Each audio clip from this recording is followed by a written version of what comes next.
Mark 5:36. Jesus said, "Don't worry, just have faith." Maraming alalahanin ng tao at ito ang nagpapabigat ng pang-araw-araw na buhay. Ang ating pag-aaral, pinamagitan natin, worry, a needless drain. Isang di naman kailangang pasanin, pero nagpapabigat sa buhay, ang pag-aalala. Salamat, Panginoon, dahil kayo'y Diyos ng kahapon, ngayon at bukas. At dahil yan ang katotohanan, maaari kaming manahimik, magkaroon ng kapayapaan at katiwasayan. Turuan niyo po kami na maunawa ang iyong katuruan tungkol dito. At nawa ang iyong kaliwanagan ang siyang maghari sa aming buhay. Palakasin niyo po ang aming katawan, ang aming isip at pananalig. At ngayon, maghari kayo sa aming puso. Lord, we ask you to be our preacher, our teacher. In the name of Jesus, your Son, we pray with thanksgiving.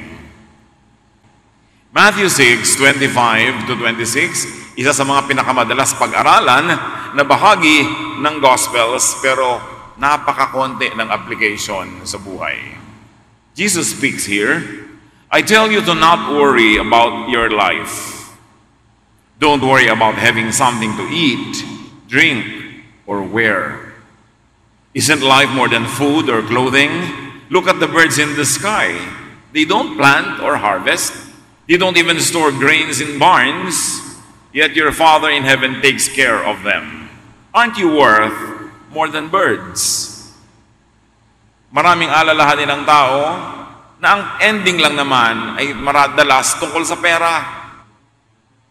Natatakot magutom, natatakot na walang ipambili ng pagkain, ibayad sa mga bayarin, natatakot mawala ng trabaho, natatakot din magkasakit dahil baka magastos ang gamutan, mawala ng hanap buhay, natatakot na mabaon sa utang, sumabit sa mga utang dahil baka hindi mabili ang mga kailangan. Maraming pangangatakot tungkol lang talaga sa sikmura. Maraming mga mukha at hugis ito, pero ang ending tungkol lang naman sa mga basic needs, basic necessities. Kakainin, iinumin, panggastos. And the main point of Jesus here is that God provides at least the necessities. Yan ang isang talagang ipinangako. So ang kanyang tunay na itinuturo, do not worry. Do not over-worry to the point that you overthink. Hindi sinasabing do not think about your needs. Pero pag sinasabing do not worry, ibig sabihin lang, do not overthink. Isipin up to a point. Isipin hanggang merong pwedeng magawa ang ating mga kakayanan. Pwede nating mapalitan ng sitwasyon, mabago ito, pero not to the point na isip ka ng isip kahit wala ka namang magagawa para baguhin ang sitwasyon. Do not worry. Do not overthink. Matthew 6:27-30. Can worry make you live longer? Why worry about clothes? Look how the field, how the wildflowers grow. They don't work hard to make their clothes. But I tell you that Solomon, with all his wealth, wasn't as well clothed as one of them. God gives such beauty to everything that grows in the fields, and even though it is here today and thrown into a fire tomorrow, He will surely do even more for you. Why do you have such little faith? Itong pagtuturo na ito ni Jesus ay talagang tamang-tama sa 99.99% of people. Sabi niya, lagi kayo nag-aalala tungkol sa kakainin nyo at iinumin.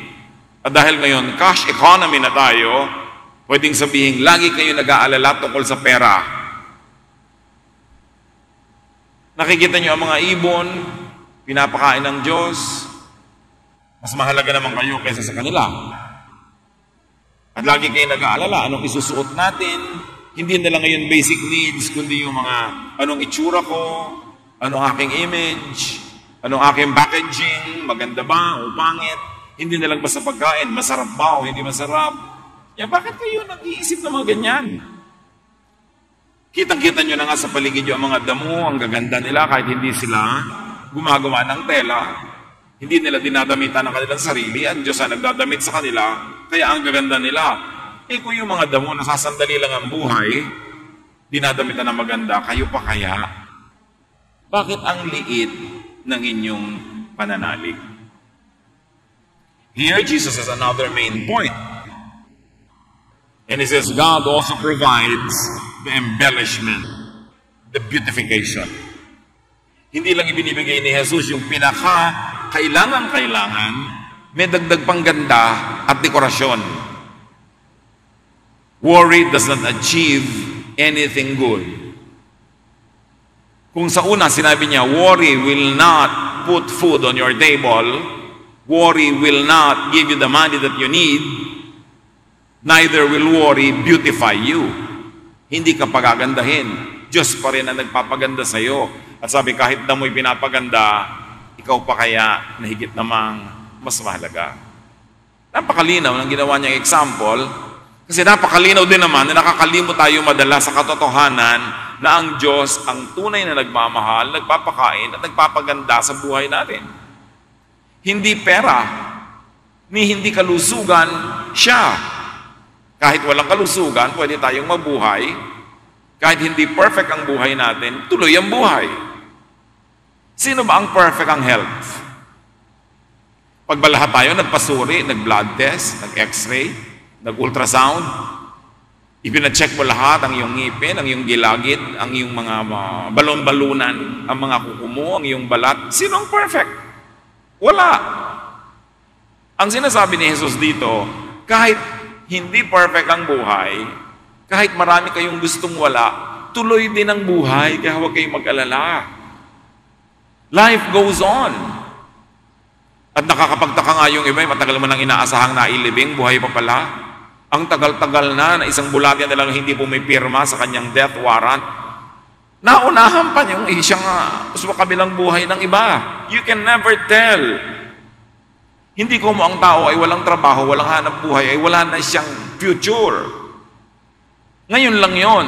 Sino makakapagsabi bukas? Hindi ko mo ang tao ay hindi malusog, may sakit, may karamdaman, ay dapat na siyang malungkot ng sobra-sobra. Siyempre, hindi yun nakakatuwa. Pero hindi dapat sobrang ilungkot dahil buhay pa siya. At nakakatiyak ba tayo na mauuna nga siyang sumakabilang buhay kaysa dun sa ang lulusog? Sabi niya, ang kapayapaan, ang katahimikan ng buhay, huwag niyong isalalay, isandal, iasa sa mga bagay. Iasa niyo yun sa Diyos. Diyos ang nakababatid, kung ano ang pinakamabuti, kung kailan dapat kang bigyan, at anong dapat ibigay sa iyo. Ang iyong buhay ay hawak ng Diyos. Hindi ito nakasalalay sa iyong mga ari-arian, sa iyong trabaho, ni sa iyong kalusugan.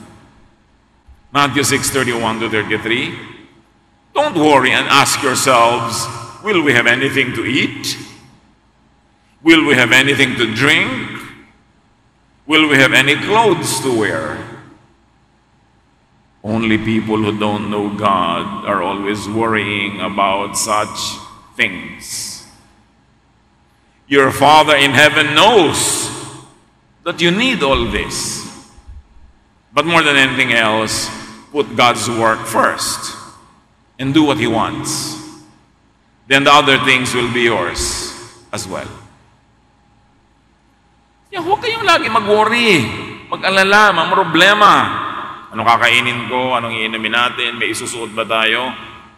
Mga tao lang na walang Diyos ang nag-iisip ng ganyan. Sabi ni Jesus, hindi bagay kahit kaninong nananalig sa Diyos na nag-aalala sa mga bagay na yan kasi yan ay Diyos ang nagbibigay. Hindi naman lahat ng masipag nagkakahanap buhay. Hindi naman lahat ng tamad, gutom, madalas pa nga sila ang overfed. Hindi lahat ng malusog ay mahaba ang buhay. Hindi lahat ng may sakit ay namamatay agad. Hindi natin alam yan. Kaya hindi ka dapat mag-alala. Mamamatay ba ako? Problema yan ng Diyos, hindi mo yan problema. Ang problemahin mo kung paano ka mabubuhay at kung paano mo bubuhayin ang walang kabuhay-buhay mong buhay. Kasi kung kukunin ka na ng Diyos, wala namang makakapigil sa Kanya. Even if you're in the pink of health. Pero kung ayaw ka pa niyang kunin, meron nga 3 beses na nagpapakamatay, buhay pa. So hindi natin inaalala kung kailan tayo mamamatay o mabubuhay. Yon ay alalahanin ng Diyos. Sabi niya, alam ng iyong Ama sa langit na kailangan mo lahat yan. Alam ka namang mas marunong ka pa sa Kanya. Alam niya yan. Ang atupagin niyo, sabi ni Jesus, put God's work first. Do what He wants. Unahin niyo ang gawain ng Diyos. Unahin niyong sundin siya. At matapos niyong unahin yon, susunod na rin yung iba.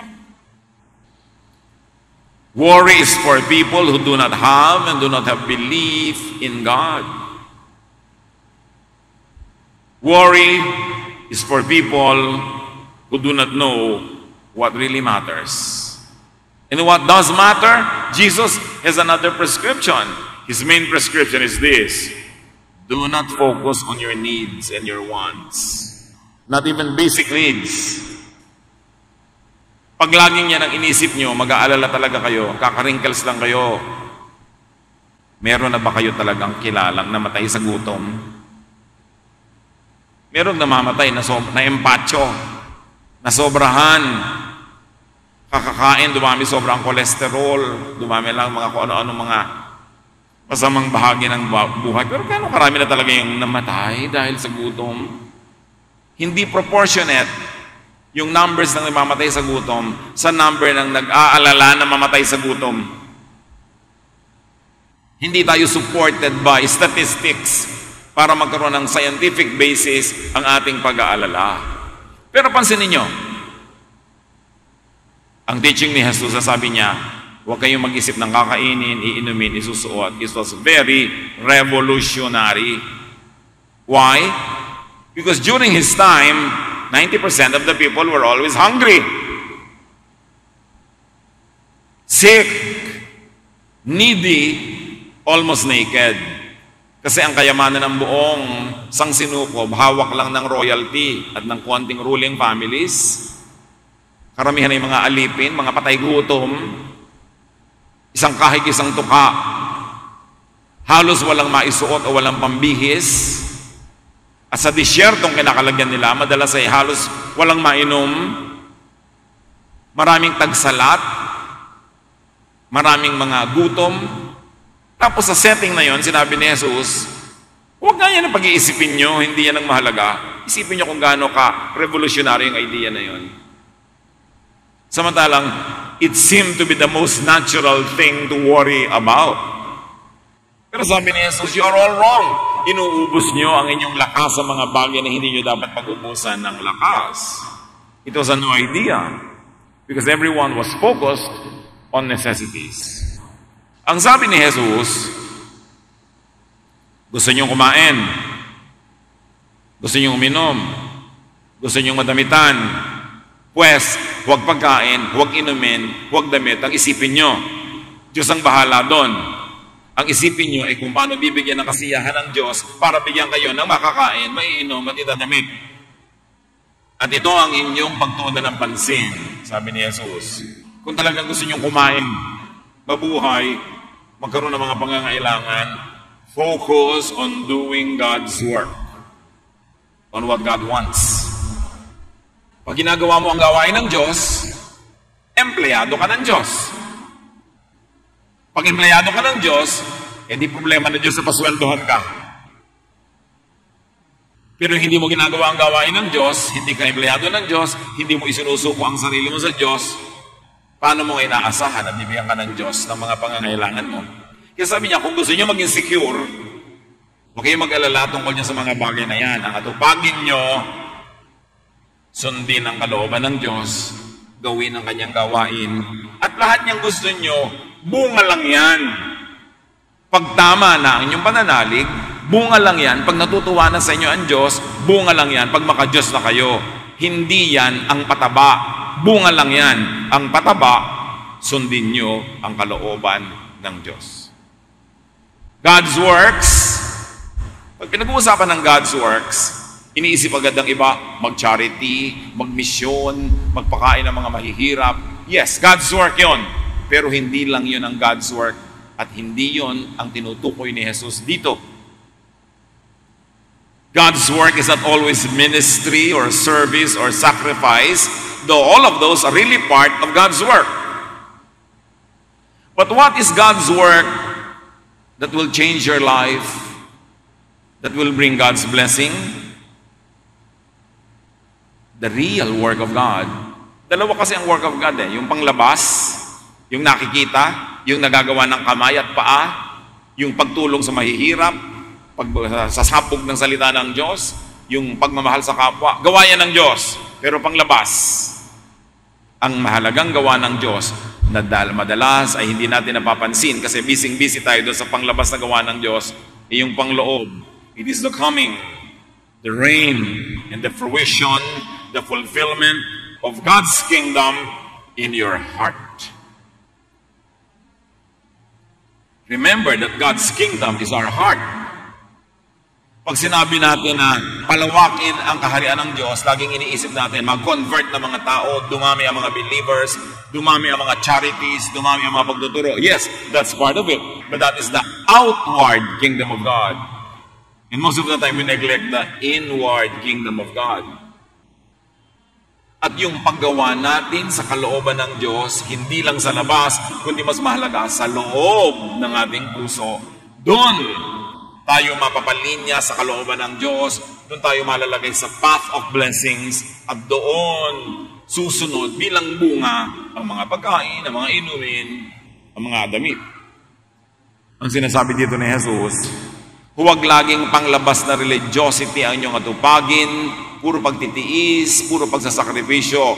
Dahil part yan ng kingdom of God, pero hindi lang yan ang buong kingdom of God. May nakakalimutan kayong kingdom, ang inyong puso, ang inyong isip.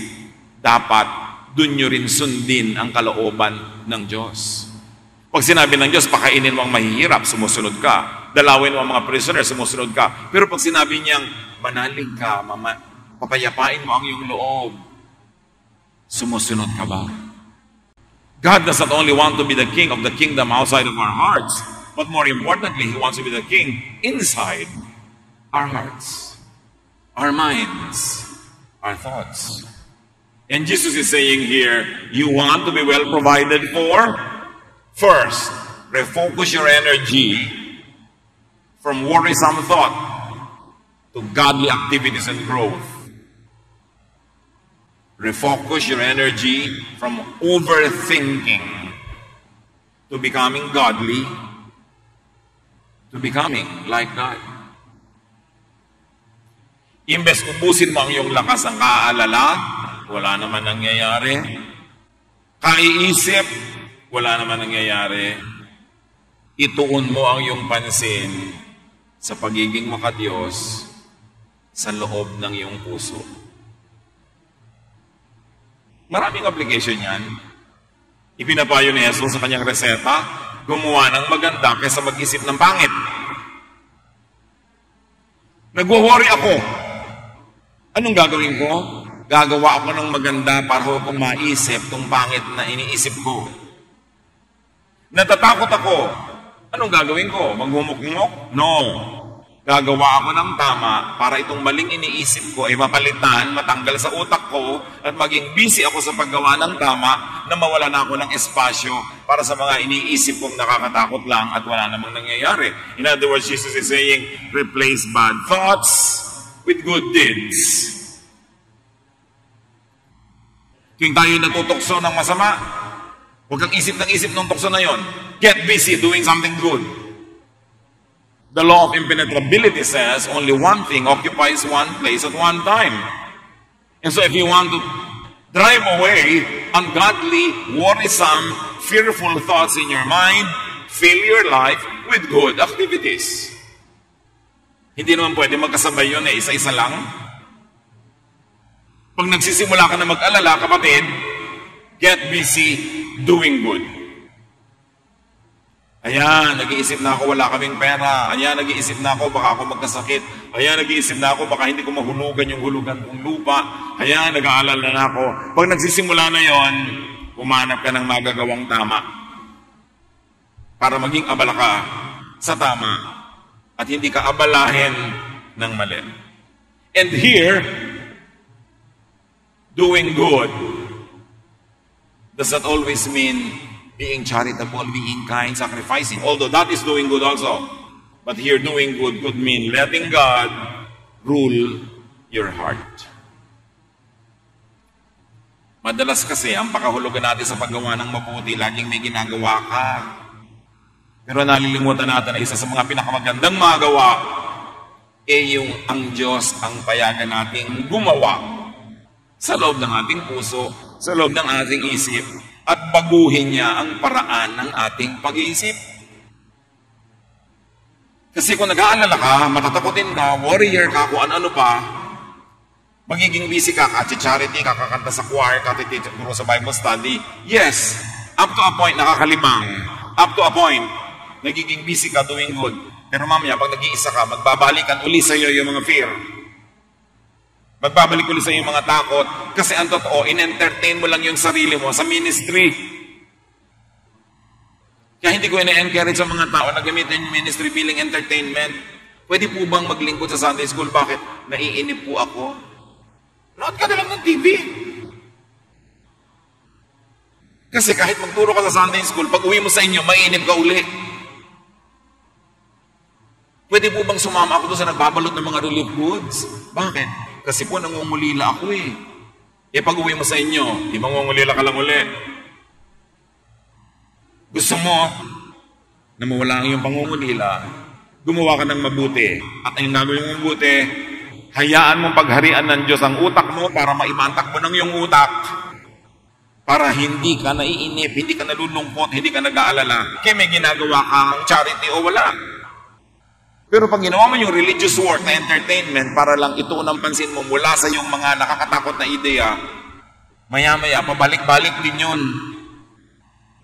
At pagtataka ka, pag kaya nagsaserve na ako kay Lord, ganito pa rin ako, matatakotin. Nagsaserve na ako, ganito pa rin ako, maalalahan nag-aalala.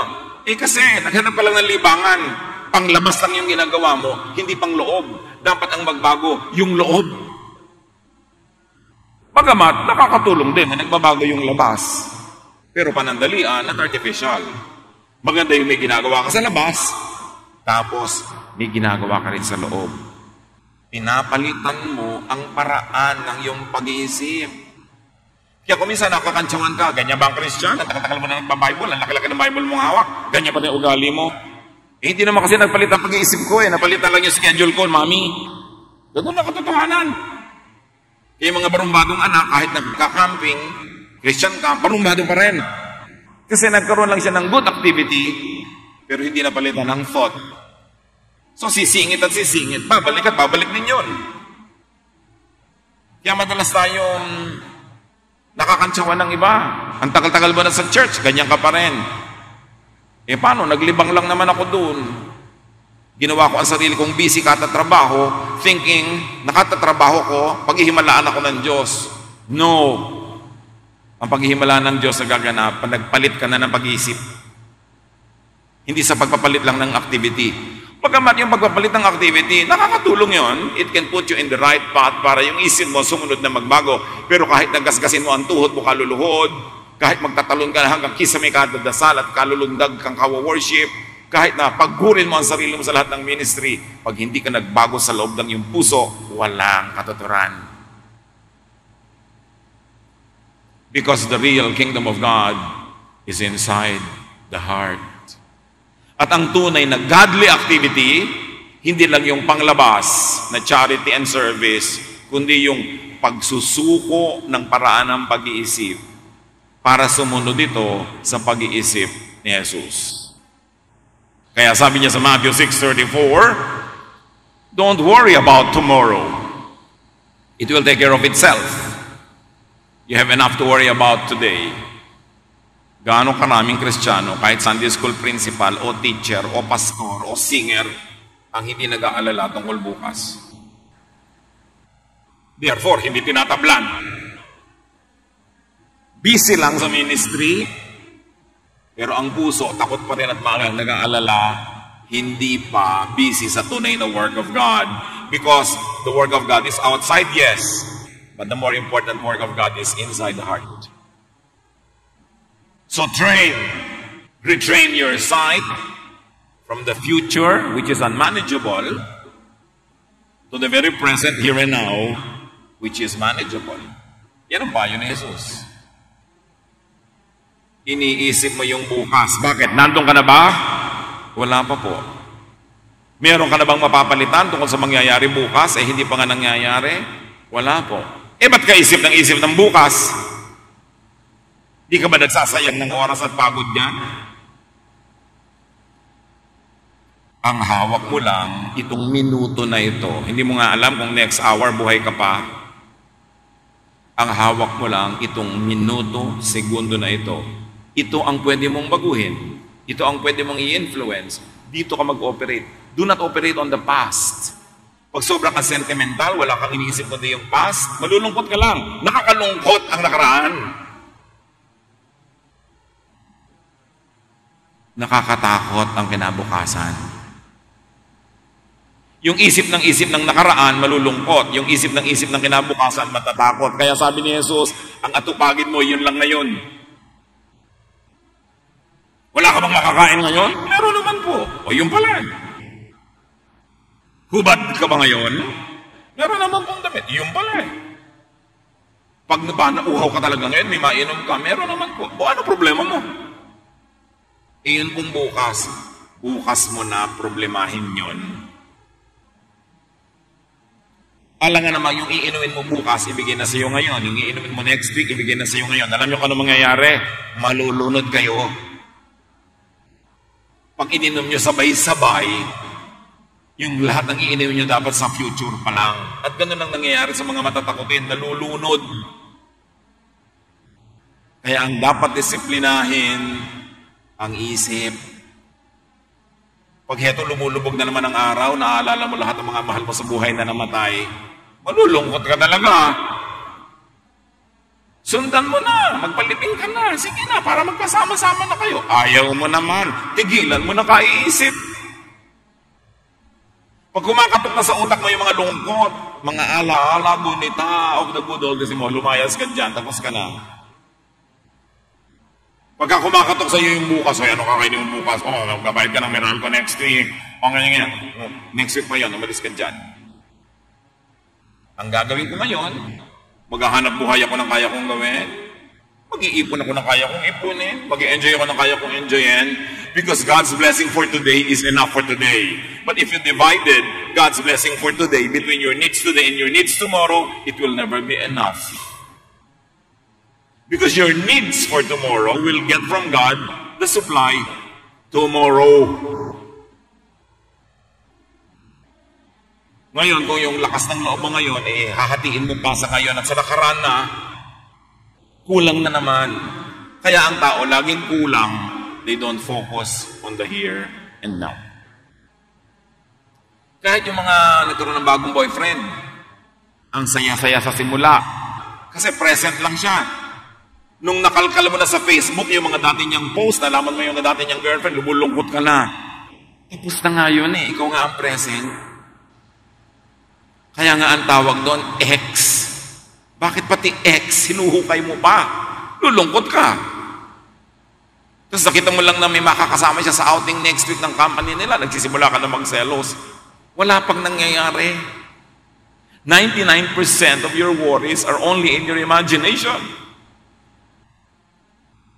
Kaya sabi niya, don't worry. Philippians 4:6-7. Don't worry about anything, but pray about everything. With thankful hearts, offer up your prayers and requests to God. Then, because you belong to Christ Jesus, God will bless you with peace that no one can completely understand. And this peace will control the way you think and feel. So you see, it's a mental process.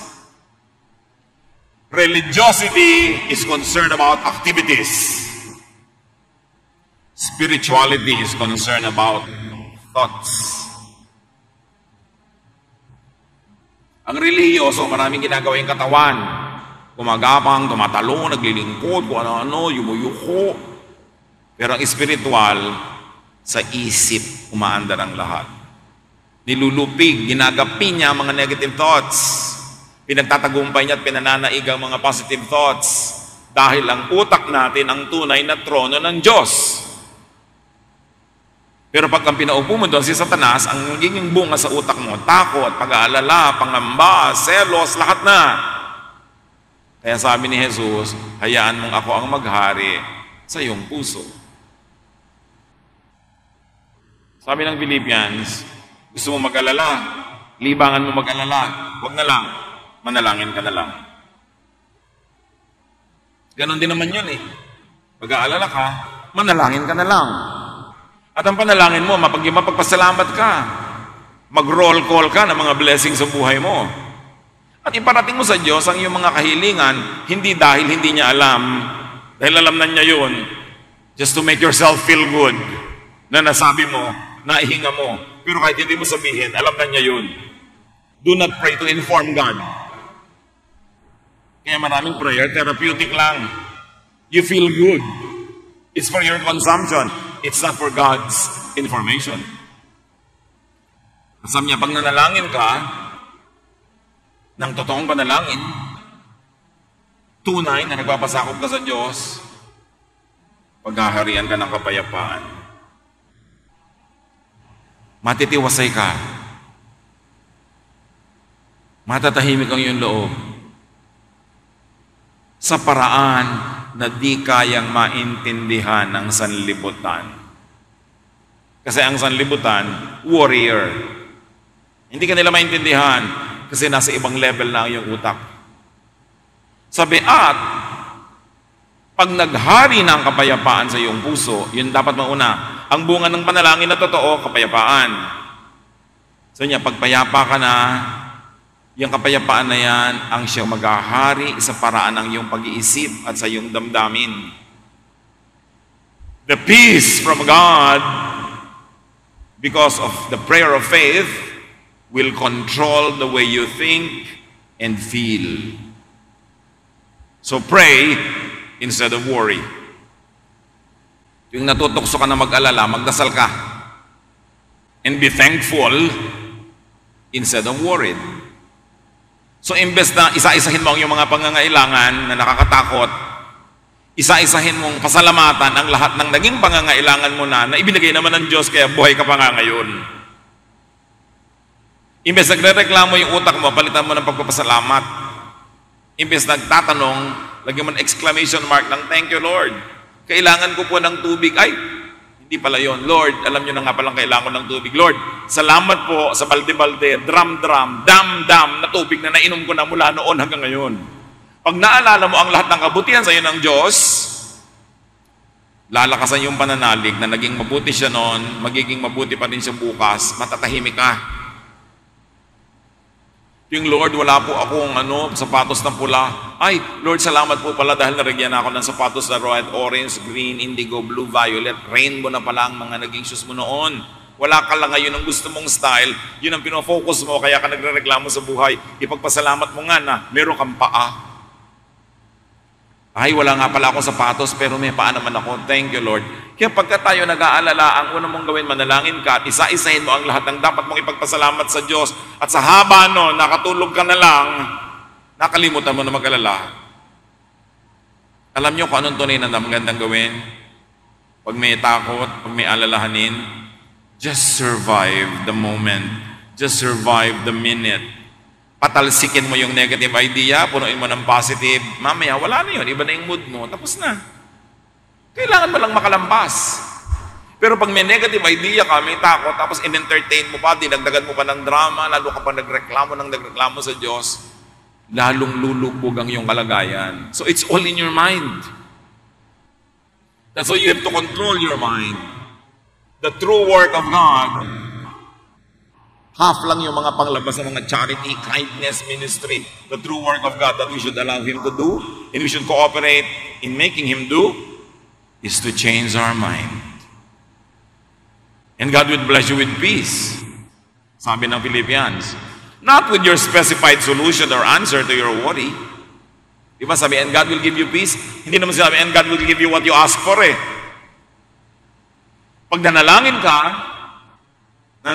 ng may pananalig, bibigyan ka ng kapayapaan, hindi sinabing ibibigay sa iyo yung hinihingi mo. Ang ibibigay sa iyo, higit doon, kapayapaan. Because a prayer of faith will bring peace to your mind. At pagpayapa na yung utak mo, kaya dumating mo hindi yung sapatos, yung kotse, yung pera, payapa na yung utak mo, okay ka na. Pero kahit dumating yung sapatos, pera, kotse, hindi nun payapa yung utak mo, hindi ka pa rin okay nun.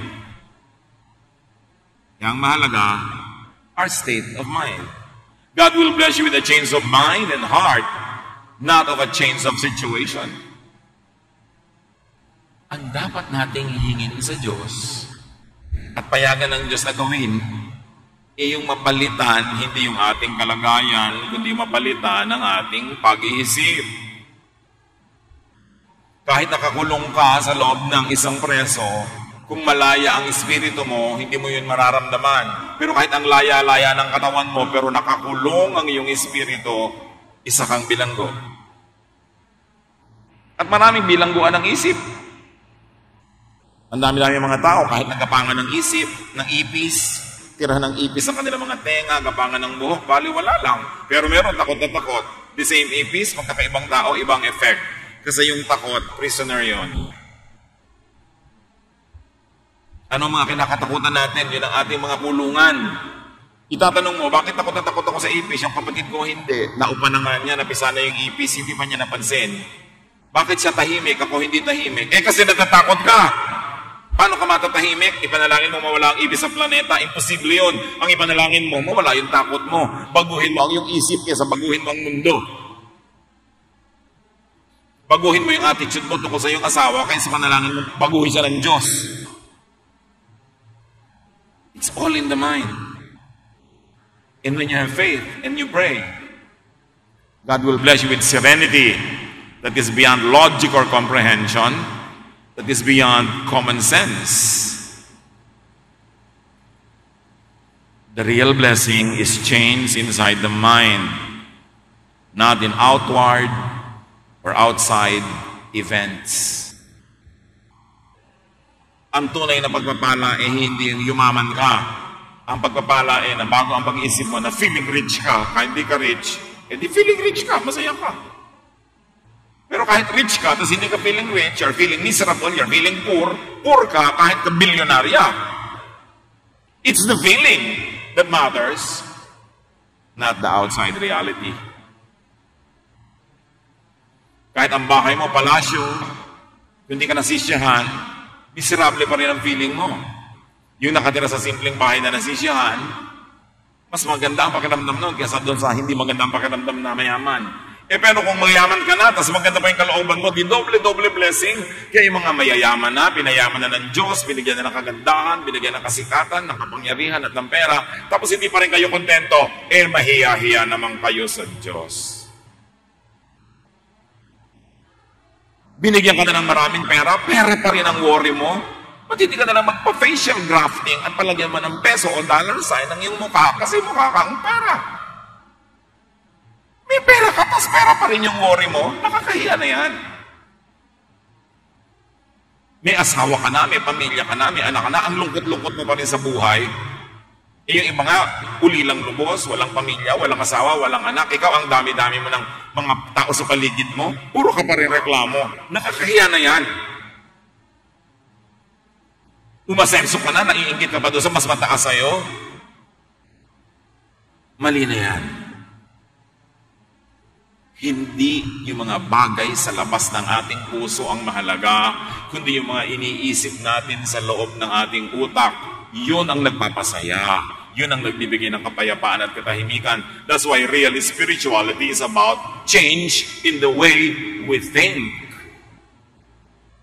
Kailangan ipagdiinan yan kasi yan ang nakakalimutan kasi ang nakikita lang natin what is visible, what is audible, what is tangible.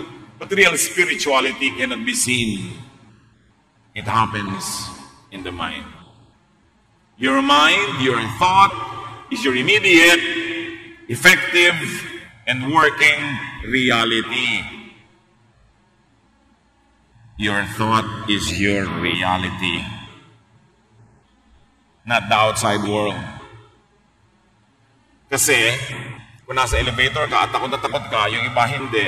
Hindi, ang reality mo, fear. Ang reality nila, hindi. Although pareho ang outside reality nyo, pero iba yung loob ng puso nyo at ang inyong isip, magkaiba ang inyong nadarama. When worried, change your thought, not your situation. Especially if you could not be changed. Especially if the situation could not be changed immediately or easily. May mga bagay na binabago kung kaya at pwede. May mga bagay na tinatanggap na lang para ka matahimik. Tulad ng asawa, mababago mo pa ba yan? Tanggapin mo na lang para ka masaya. Napapalitan ba ang magulang? Napapalitan ba ang anak? Napapalitan ba yung general features ng katawan natin na hindi nakakaya ng cosmetic surgery? No. So instead of problematizing it, appreciate it, celebrate it. Be thankful. When worried, change your thought before changing your situation. Romans 12:2, let God change the way you think. John 3:3, Jesus replied, I tell you for certain that you must be born from above. That you must be born again before you can see God's kingdom. Gusto mong pagharian ka ng Diyos? Baguhin mo muna ang iyong pag-iisip. Kasi pag ikaw ang nakaupo sa trono ng iyong isip, walang lugar para sa Diyos. Ang tunay na kaharian ng Diyos ay ang isip, hindi mga ulap, hindi himpapawilin ang utak ng tao. So niya, gusto mong makita ang kaharian, gusto mong maranasan ang paghahari ng Diyos, ang kapayapaan, ang katahimikan, ang kasiyahan, kagalakan, change the way you think. You must be born from above means change in spirituality, change in essence, in thought and thinking. You must be born from above before you could see God's kingdom. And God's kingdom is to be filled and ruled by God, to enjoy God's peace and rest. In-oversimplify kasi Pumikit ka, tanggapin mo si Jesus. Humingi ka ng tawad sa iyong mga kasalanan. Save ka na. Wow! Nasa kingdom of God ka na. Yes, there is truth in that. But that is not the complete truth. Because the kingdom of God is not only just about afterlife or about eternal life. The kingdom of God is also about life here and now. Hindi nadadaan nyo sa formula na pumikit ka, tanggapin mo siya. Kailangan merong ongoing process, pagpapalit ng pag-iisip. Para yung kaharian ng Diyos, lubos na paghari sa sarili mong utak. Kaya sabi ni Jesus in Luke 17:21, there is no use saying, look, here it is, or look, there it is, about God's kingdom. God's kingdom is here with you. God's kingdom is in your hearts. It's in your thoughts, in your mind. Hindi sa impapawid, hindi sa ere, but sa utak. So do not overthink, do not overworry, and do not fear. Kasi walang mabuting ibubunga. Yung mga kilala nyo na lagi nag-aalala, nalutas na ba ang mga inaalala nila? Hindi rin naman, napagod lang sila. Only believe. Mark 5:36, Jesus heard what they said, and he said to Jairus, don't worry, just have faith. Your worry will bring you down, your faith will bring you up. Worry is thought. And worry is thought that drains, weakens, and disempowers. Yung pag-aalala ay nasa isip lang. Pero yan ang isipin na sumisip-sip sa iyong lakas, nagpapahina, at nag-aagaw ng iyong kaligayahan. Ang kabaligtaran ng worry is faith. Faith is thought. But it is thought that charges and recharges, strengthens, and empowers. So choose. Pipili ka yung nakakapagpahina na pag-aalala o yung nakakapagpalakas na pananalig. It's your choice. So it is important to teach, train, and discipline your mind to not worry, to not think of and look at fear, but to have and operate by faith. Ang tinititigan, nasusundan. Pag tumitig ka sa nakakatakot, doon ka susunod sa nakakatakot. Kaya dapat ang titigan mo ay ang Diyos, padanalig, at doon ka masusunod. 2 Corinthians 5:7, for we walk by faith, not by sight. Naglalakad kaming nakapikit. Hindi yung nakikita ng mata ang inaasahan namin na gagabay sa amin. Ang inaasahan namin gagabay sa amin ay ang aming pananalig. Kahit pa nga ang pananalig, kung minsan ay hindi mukhang kapanipaniwala dahil ang nakikita ng mata ay nakakatakot, threatening, but we walk by faith, not by sight. Romans 12:2, do not conform to the pattern of this world, but be transformed by the renewing of your mind. Huwag ka na makiayon sa pag-iisip ng sanlibutan, kundi hayaan mong mabago ka sa pamamagitan ng pagbabago ng paraan ng iyong pag-iisip. James 1:6-7, you must believe and not doubt. Because the one who doubts is like a wave of the sea, blown and tossed by the wind. That person should not expect to receive anything from the Lord. Kailangan ka manalig at huwag kang mangamba, huwag kang magalinlangan, kasi ang nag-aalinlangan, ang nagdududa, ay parang sinisiklot-siklot ng mga hangin at alon, galaw ng galaw, ikot ng ikot, pero walang nararating. At huwag mong asahan na kung ikay nagdududa, ay tatanggap ka ng pagpapala. Anong pinakamahalagang disiplina, mga kapatid? Disiplinahin ang isip na magtaboy agad ng mga worries and fears. At ang pagbuksan, ang entertain, ay ang pananalig sa Diyos, ang pagiging mapagpasalamat dahil yun ang nagbibigay ng kapayapaan, at pagpayapa na yung loob mo, doon umaayos ang lahat. Mark 9:23, everything is possible for one who believes. The mind that believes is a very powerful mind. So the work, the project is this. Let God rule your mind. Let God change the way you think. At paano mangyayari yun? Kilalanin si Jesus, pag-aralan ang mga turo ni Jesus, at yun ang ilagay sa isip, at yun ang sundin. Kung merong ibang humahalina, umaakit sa atin na sundan sila, ang sundin si Jesus. That is how you change your mind.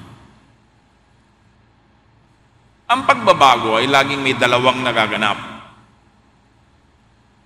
Para magbago, meron kang isang tatanggalin at meron kang isang bagong tatanggapin. Para magkaroon ng pagbabago.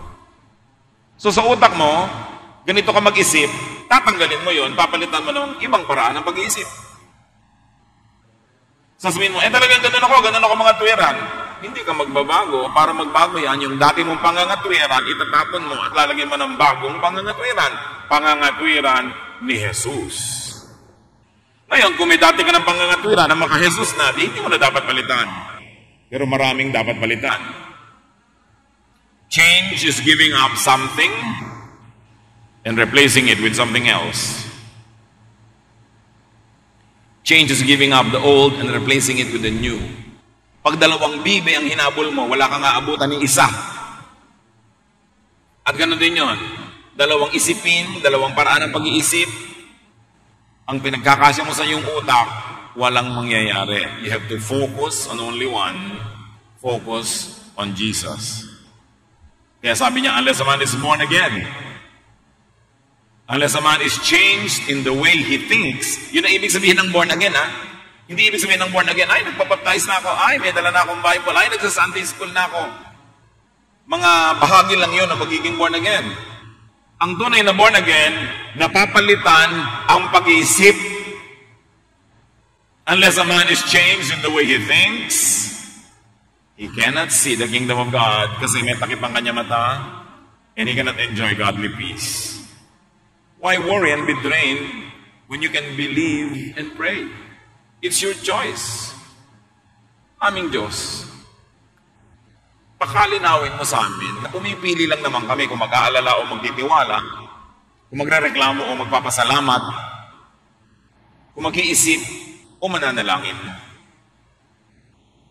Kapag liwanagin mong isip namin para hindi kami magulo ng mga gumugulo, maging matibay ang aming pananalig at mapagharian kami ng kapayapaan sa aming buhay. Tuwing natutok sa kaming isipin ang mga pangangailangan namin na baka hindi dumating, ipaalala mo na sa hinaba-haba ng buhay namin, dumating naman lahat ng pangangailangan namin. So walang dahilan para pagdudahan namin, darating pa yung mga natitira. Palakasin mo aming pananalig, payapain niyo kami. Manahimik tayo at lumapit sa Panginoon. Lord, as your people remain silent before you, please finish the message for everybody in a personal way. Make everyone hear your personal counsel. Be quiet in the presence of the Lord and hear His voice.